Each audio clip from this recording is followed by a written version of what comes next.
Di suatu pagi yang kelihatannya biasa saja, ketika sebagian orang masih sibuk dengan layar ponsel dan rutinitas yang seolah tidak pernah berhenti, ada satu wilayah yang hidupnya berubah dalam hitungan jam. Air datang bukan sebagai hujan biasa, tapi sebagai dinding yang bergerak, menghantam, menyeret, menghancurkan, membungkam suara, menghapus jejak jalan yang dulu dilewati anak sekolah, menenggelamkan rumah yang dibangun puluhan tahun, dan meninggalkan jejak lumpur di mana-mana.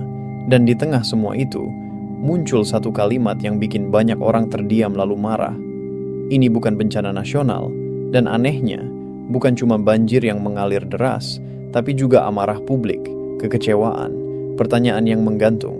Kenapa penderitaan sebesar ini tidak dianggap cukup besar, tidak cukup layak disebut darurat nasional, tidak cukup memerlukan satu keputusan tegas dari pusat bahwa ini adalah luka bersama, bukan sekadar masalah lokal. Di layar-layar media sosial, orang mulai membandingkan, menghitung, memperkirakan, dan dari situ mulai muncul rasa curiga, rasa ditinggalkan, seolah ada hierarki luka, seolah ada bencana yang dianggap penting dan ada yang tidak. Ada korban yang dihitung dan ada yang dianggap statistik belaka. Di saat yang sama, muncul juga pernyataan lain yang terdengar seperti klarifikasi, tapi justru menyulut api, bahwa kayu-kayu raksasa yang terbawa arus itu bukan karena penebangan ilegal, hanya kayu yang sudah hanyut dan lapuk terbawa air, seolah ingin menenangkan. Tapi bagi banyak orang, itu terdengar seperti menutup mata dari kenyataan lebih besar, kenyataan bahwa hutan kita memang sudah lama kehilangan sebagian besar pertahanannya, bahwa aliran sungai sudah lama kehilangan penjaganya, bahwa tanah yang seharusnya menahan air kini tak lagi mampu membendung satu malam hujan yang menggila.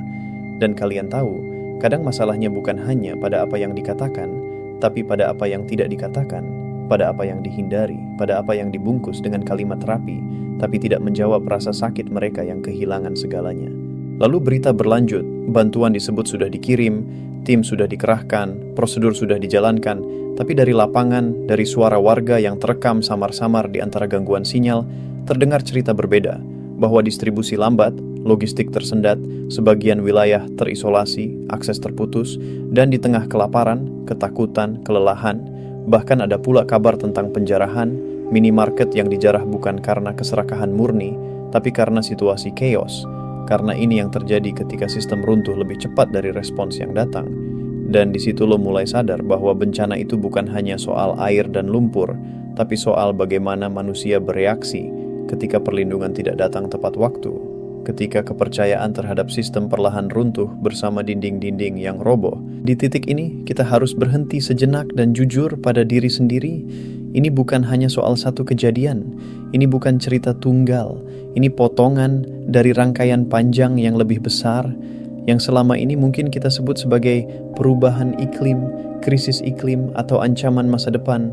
Padahal sesungguhnya, sebagian dari itu sudah hadir hari ini, sekarang, nyata di depan mata kita, dalam bentuk hujan yang datang tidak pada waktunya, dalam volume yang tidak lagi bisa diprediksi, dalam pola yang tidak lagi patuh pada kalender musim yang dulu diajarkan di sekolah.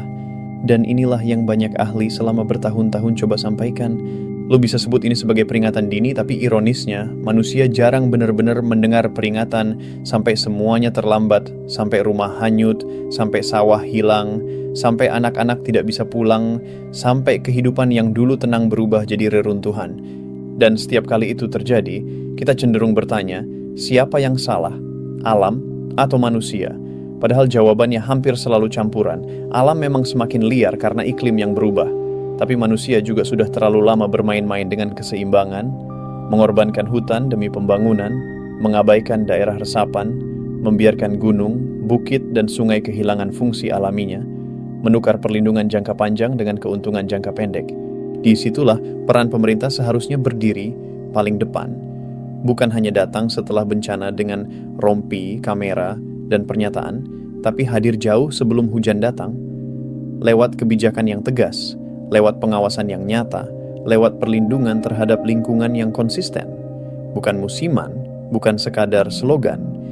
Tapi yang sering terjadi justru sebaliknya. Kita melihat pola yang terlalu familiar, baru bergerak ketika semuanya sudah terlambat, baru sibuk ketika viral, baru ramai ketika korban berjatuhan, dan ketika ditanya kenapa tidak cepat, jawabannya berputar-putar di antara prosedur, klasifikasi, data yang sedang dikumpulkan, seolah nyawa manusia bisa menunggu sampai berkas lengkap.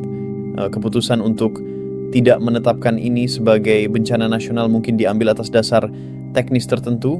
Kita tidak sebodoh itu untuk menutup kemungkinan adanya pertimbangan administratif, tapi yang perlu kita pahami, sebuah keputusan teknis juga punya dampak emosional dan sosial yang besar. Karena di mata warga yang terendam, itu bukan lagi soal prosedur, itu soal apakah negara menganggap penderitaan mereka penting atau tidak. Apakah jeritan mereka hanya gema kecil di daerah jauh, atau dianggap sebagai seruan yang harus dijawab bersama. Dan ketika jawaban itu terlihat dingin, datar, jauh, maka yang tersisa hanya rasa kecewa yang terus menumpuk, berubah jadi kemarahan, berubah jadi ketidakpercayaan. Muncul satu nama besar, satu pernyataan yang menyinggung soal penanaman kembali, soal kelapa sawit, soal pengelolaan lahan, yang bagi sebagian orang terasa seperti upaya menata ulang narasi, mengarahkan fokus ke masa depan tanpa benar-benar mengakui kesalahan masa lalu. Padahal masyarakat hari ini tidak kekurangan rencana, mereka kekurangan rasa aman, mereka kekurangan bukti bahwa janji bukan sekadar kalimat indah. Jadi mereka ingin tahu apakah hutan akan benar-benar dijaga atau kembali jadi angka dalam laporan. Mereka ingin tahu apakah tragedi hari ini akan benar-benar mengubah cara kita memperlakukan alam atau hanya jadi arsip dalam tumpukan bencana berikutnya. Ya, inilah benang merah yang menghubungkan Sumatera hari ini dengan dunia di tahun 2030. Sebuah dunia yang para ilmuwan gambarkan lebih panas, lebih lembab, lebih ekstrim, lebih tidak stabil. Sebuah dunia di mana bencana yang dulu datang sekali dalam puluhan tahun bisa datang berkali-kali dalam satu dekade. Sebuah dunia di mana kota-kota pesisir mulai tenggelam. Hutan mengering lalu terbakar. Hujan berubah jadi musuh. Dan manusia dipaksa beradaptasi atau hancur bersama sistem yang dia bangun sendiri. Maka ketika hari ini kita melihat banjir bandang menyapu satu wilayah, kita sesungguhnya sedang melihat potongan masa depan yang sedang mengetuk pintu. Pertanyaan terbesarnya bukan lagi apakah ini akan terjadi lagi, tapi kapan, di mana, dan seberapa siap kita menghadapinya. Dan jujur saja, kalau respons kita masih seperti sekarang, lambat, defensif, lebih sibuk mengatur citra daripada kenyataan, maka krisis 2030 bukan lagi ancaman fiksi, tapi kalender depan yang menunggu untuk dibuka. Dan di situ, lu, gua, kita semua bukan cuma akan jadi penonton, tapi bisa jadi korban berikutnya, entah sebagai warga, pekerja, orang tua, atau anak yang lahir di dunia yang lebih rapuh daripada yang seharusnya. Namun di balik semua kegelapan ini, selalu ada satu titik terang yang perlu kita pegang, kesadaran. Karena selama kita masih mau melihat, masih mau bertanya, masih mau mengkritisi, masih mau menuntut perubahan, selama itu juga kesempatan belum sepenuhnya hilang.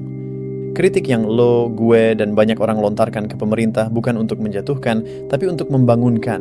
Bukan untuk mempermalukan, tapi untuk memperingatkan bahwa dunia sudah berubah, ancamannya lebih nyata, dan cara lama tidak lagi cukup untuk melindungi masa depan. Kita harus berhenti menganggap bencana sebagai hal biasa, sebagai berita musiman yang datang lalu hilang, karena setiap kejadian menyimpan pelajaran yang jika diabaikan, hanya akan terulang dengan korban yang lebih banyak. Kita harus menuntut bukan hanya respons cepat, tapi juga pencegahan cerdas, bukan hanya bantuan saat darurat, tapi juga perlindungan jangka panjang. Pemerintah cuma harus belajar bahwa kekuatan bukan diukur dari seberapa rapi pernyataan yang dibuat, tapi seberapa nyata perubahan yang dirasakan rakyat. Dan masyarakat juga harus sadar bahwa kita tidak bisa hanya menyalahkan lalu diam, karena di zaman krisis iklim, setiap pilihan kecil juga ikut menentukan arah besar. Jadi, kalau hari ini lu merasa marah, kecewa, gelisah melihat apa yang terjadi di Sumatera, itu wajar, itu tanda lu masih peduli, dan kepedulian itu adalah bahan bakar awal dari perubahan. Jangan biarkan rasa itu berhenti sebagai emosi sesaat, ubah jadi kesadaran, jadi diskusi, jadi dorongan, jadi tekanan agar mereka yang punya kuasa mau bergerak lebih cepat, lebih serius, lebih jujur. Karena sejatinya, ini bukan cuma tentang satu provinsi, satu banjir, satu keputusan. Ini tentang bagaimana sebuah bangsa memilih bertahan di tengah dunia yang semakin tak kenal ampun. Dan di ujung semua ini, ada satu hal yang perlu terus kita ingat. Alam tidak pernah berkhianat, ia hanya merespons apa yang kita lakukan kepadanya. Kalau selama ini kita memberi luka, jangan heran kalau suatu hari ia mengembalikan luka itu dalam bentuk yang jauh lebih besar. Mungkin saja masa depan masih memberi kita ruang untuk bernapas dengan lebih lega.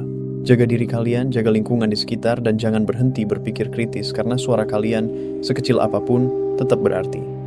Kalau lo merasa narasi ini penting, bantu sebarkan, kirim ke orang lain, ajak mereka untuk lebih sadar, dan kalau mau terus ngikutin bahasan seperti ini, lo bisa dukung dengan like, share, dan subscribe. Bukan untuk gue, tapi supaya pesan-pesan semacam ini bisa sampai ke lebih banyak orang yang mungkin selama ini belum sempat mendengar. Kita tidak bisa menghentikan hujan, tapi kita masih bisa memilih bagaimana kita bersiap menghadapinya bersama.